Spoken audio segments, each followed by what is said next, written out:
আলাইকুম, সবাই কেমন আছেন?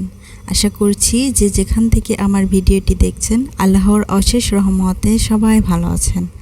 আমরাও আলহামদুলিল্লাহ ভালো আছি। চলে আসলাম বরাবরের মতো নতুন আরও একটি ব্লগ ভিডিও নিয়ে। আশা করছি ভিডিওটি আপনাদের কাছে ভালো লাগবে।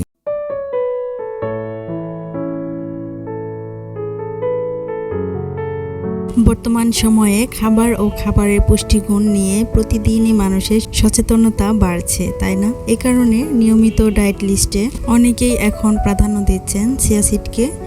প্রতিদিনের খাবারের তালিকায় এখন বেশ জনপ্রিয় এই খাবারটি। আর চিয়া সিড যেভাবেই খাওয়া হোক না কেন, তা সুস্বাস্থ্য নিশ্চিন্তে দারুণ উপকারী। তবে খালি পেটে এটি খাওয়ার অভ্যাস অনেক লাভজনক।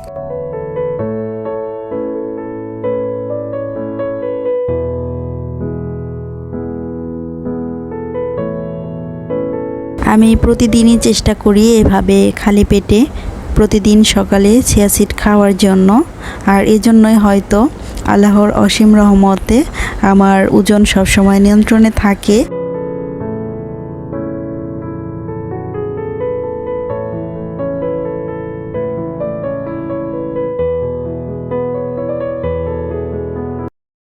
আমাকে অনেকেই জিজ্ঞেস করে আমি কিভাবে আমার ওজন নিয়ন্ত্রণে রাখি। আসলে আহামরি ওরকম কিছুই করি না, খাবার দাবার বুঝে শুনে খাই। আর প্রতিদিন সকালে খালি পেটে চিয়া সিডটা আমি খাই, আর এই জন্যই হয়তো ওজন নিয়ন্ত্রণে থাকে।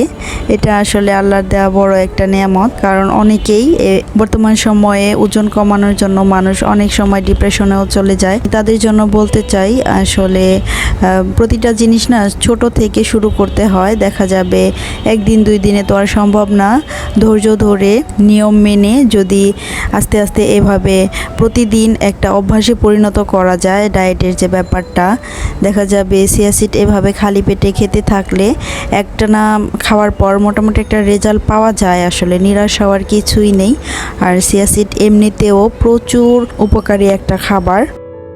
সাধারণত দানা জাতীয় খাবারের মধ্যে চিয়া সিড একটি অত্যন্ত ফাইবার সমৃদ্ধ একটি খাবার, যেটি খাওয়ার ফলে ক্ষুধার অনুভব খুবই কম হয়, যার কারণে ওজন কমতেও অনেক বেশি ভূমিকা পালন করে। তো যারা আমাকে অনেক রিকোয়েস্ট করেন তাদের জন্য আমি একেবারে সকাল থেকে বিকাল পর্যন্ত কিভাবে ওজন কমানোর জন্য ডায়েট মেনটেন করা যায় তাদের জন্য চেষ্টা করব একটা ভিডিও আকারে শেয়ার করার। সকালবেলা উঠে না আমি চিয়া সিডটা খাওয়ার পর আসলে আধা ঘন্টার মধ্যে আর কিছু খাই না, তারপর একেবারে নাস্তা করে ফেলি। আর আজ অনেক বৃষ্টি ছিল বাইরে, এজন্য সবজি দিয়ে খিচুড়ি রান্না করেছি। সকাল সকাল এরকম ধোয়া ওঠা খিচুড়ি থাকলে আর কি লাগে বলেন। তো আমি আচার দিয়ে খিচুড়ি খেয়েছি এবং সাথে ডিম ভাজা করে নিয়েছি। আর ওদিকে সকালবেলা আইমানের বাবা কিন্তু নাস্তা করে নিয়েছেন আগে, আমি এখন নাস্তা করছি।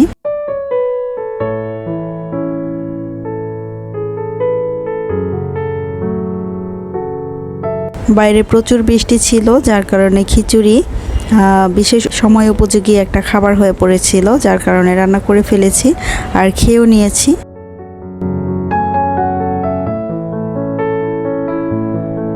আপনাদের কাছে কেমন লাগলো অবশ্যই কমেন্ট করে জানাবেন।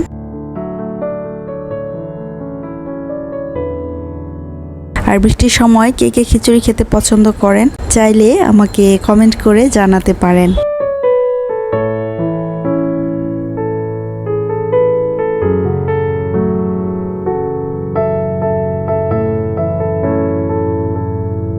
এ ধরনের ভিডিও প্রতিদিন দেখতে চাইলে আমার চ্যানেলটি সাবস্ক্রাইব করবেন।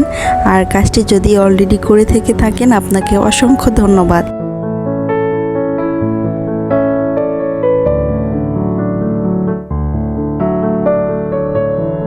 আমার ভিডিওটি যদি ভালো লেগে থাকে তাহলে প্লিজ আপনার ভালো লাগা মন্দ লাগা আমাকে কমেন্ট করে জানাবেন। আপনার একটি কমেন্ট আমার নতুন আরও একটি ভিডিও তৈরি করার অনেক বেশি অনুপ্রেরণা যোগায়।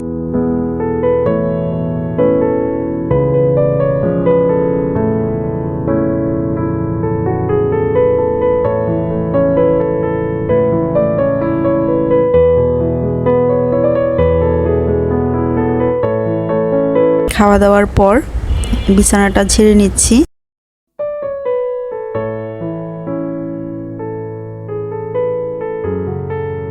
আজ আমাদের দুপুরে দাওয়াত আছে, তো দুপুরে রান্নার কোনো ঝামেলা নেই, সেজন্য নাস্তা করার পরেই ঘরের যত কাজ পড়ে আছে সেগুলো একটা একটা করে নিব, যাতে দাওয়াত খেয়ে এসে বাড়িতে একটু রেস্ট নিতে পারি, তখন যাতে হাতে কোনো কাজ না থাকে। মূলত সেই চিন্তা ভাবনা থেকেই এখন থেকেই কাজ শুরু করে দিয়েছি আর করেও নিচ্ছি।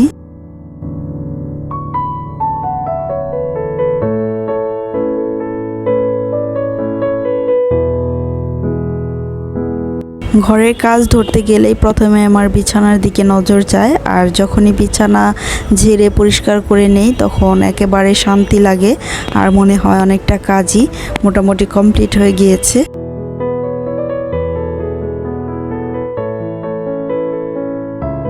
আর এর মধ্যে বিছানা ঝেড়ে কিছু কাঁচামরিচ ছিল, এগুলোকে ভালো করে শুকিয়ে নিচ্ছি।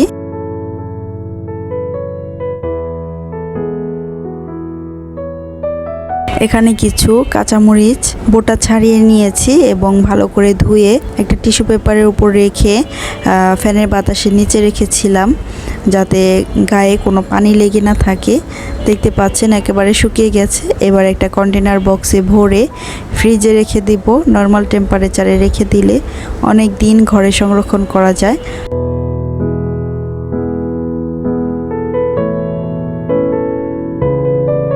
আপনারাও চাইলে এভাবে সংরক্ষণ করতে পারেন।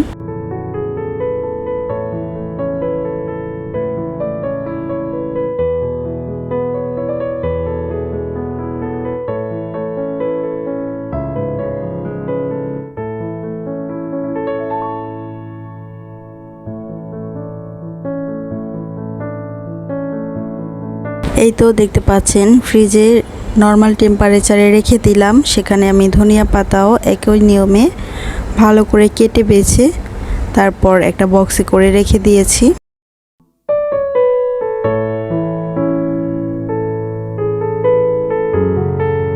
এর মধ্যে অনেকটা সময় পার হয়ে গিয়েছে। আমরা দুপুরে দাওয়াতের জন্য রেডি হয়ে বেরিয়ে পড়েছিলাম এবং খাওয়া দাওয়াও মোটামুটি শেষ হয়ে গিয়েছে। এবার বাড়ির উদ্দেশ্যে রওনা দিচ্ছি। তো আমাদের বাসার পাশেই আরফেলের বেস্ট বাই শোরুমটি রয়েছে। তো ভাবছিলাম অনেক দিন যাবত আমার কিছু টুকিটাকি প্রয়োজনীয় জিনিস কেনার দরকার ছিল, তো ভাবলাম যেহেতু সামনে দিয়ে যাচ্ছি তো একটু ঘুরে ফিরে প্রয়োজনীয় কিছু নিয়ে যাই। তো যেমন ভাবা তেমন কাজ, চলে আসলাম শোরুমে আর দেখছি কি নেওয়া যায়। এখানে যে দেখতে পাচ্ছেন ইটালিয়ান যে মেলামাইন সেটগুলো, এগুলো আমার খুবই ভালো লাগে আর বিশেষ করে এর কালারটা আমার খুবই পছন্দের। এখান থেকে স্কোয়ার সাইজের বড় একটা ডিশ নিয়ে নিয়েছি। আর আমার একটা ফ্রাই প্যান লাগতো, আসলে এগুলো ইন্ডাকশন চুলার জন্য না, সেজন্য আর নিলাম না। পরে অন্য কোথাও থেকে ইন্ডাকশন বেস অনুযায়ী একটা ফ্রাই প্যান নিয়ে নিব। এদিকে ইলেকট্রিক কুকার ছিল, মিনি কুকার, বড় কুকার। তো আমার একটা ইলেকট্রিক কুকার দরকার, তো বড়গুলা নিব না মিনিগুলা নিব সেগুলো ভেবে পাচ্ছিলাম না। যাই হোক, এখন আর নিব না, যেহেতু চিন্তা ভাবনা করতে হবে, পরে বুঝে শুনে একটা নিয়ে নিব।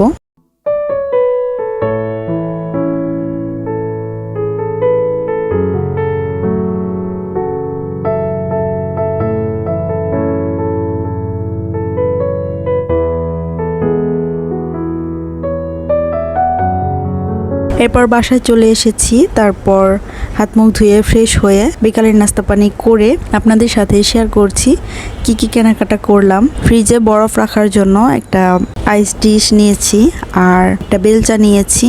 তারপর ইটালিয়ান মেলামাইন সেটের একটা স্কোয়ার সাইজের সার্ভিস ডিশ নিয়েছি। এখানে দুইটা মেলামাইনের প্লেট নিয়েছি।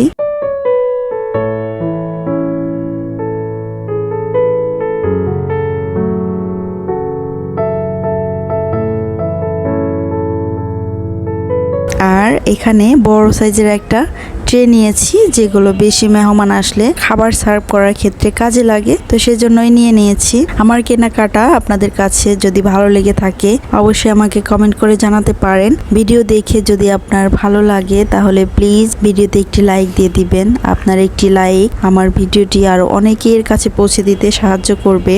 বিদায় নিচ্ছি আজ এখানেই, ফিরে আসবো নতুন আরো কোনো ব্লগ ভিডিও নিয়ে। সে পর্যন্ত সবাই ভালো থাকবেন, সুস্থ থাকবেন। আল্লাহ হাফেজ, আসসালামু আলাইকুম।